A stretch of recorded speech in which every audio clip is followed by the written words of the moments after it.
Bagi soalan ini, state the maximum electrons that occupied by an orbital with the following quantum numbers.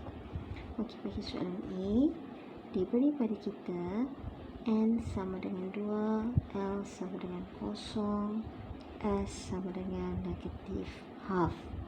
Jadi, apabila N sama dengan 2, so elektron kita berada pada energy level 2. L sama dengan 0 diwakili oleh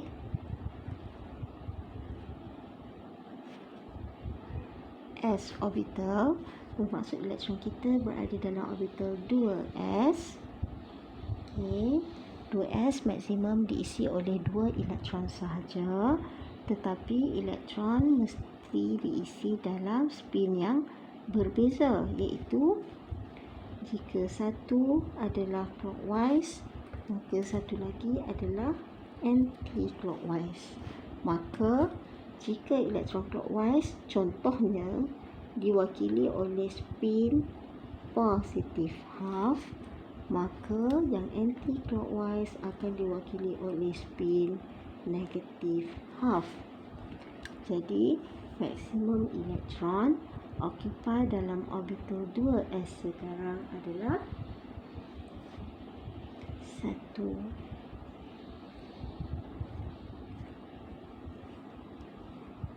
Bagi soalan B, apabila N sama dengan 3 dan L sama dengan 2, bermaksud energy level kita adalah 3. L sama dengan 2 merujuk kepada D orbital. Okay, so kita ada 3D. 3D ada 5 shape of orbital, iaitu kita ada, jika masih ingat, kita ada dxy, dyz, dxz, dx square y square, dz square. Jadi maksimum elektron occupy dalam orbital 3D adalah 5 elektron dengan orientation clockwise dan 5 lagi elektron dengan orientation anti-clockwise. Maka jumlah elektron occupied dalam 3D orbital adalah 10.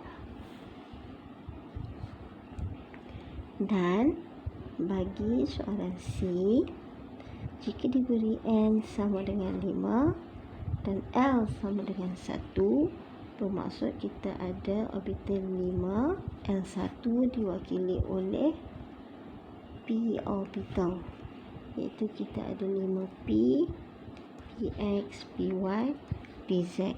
Dan maksimum elektron occupied dalam setiap satu suborbital kita ada 2 elektron dengan spin yang berbeza. Jadi maximum electrons in 5p adalah 6 elektron.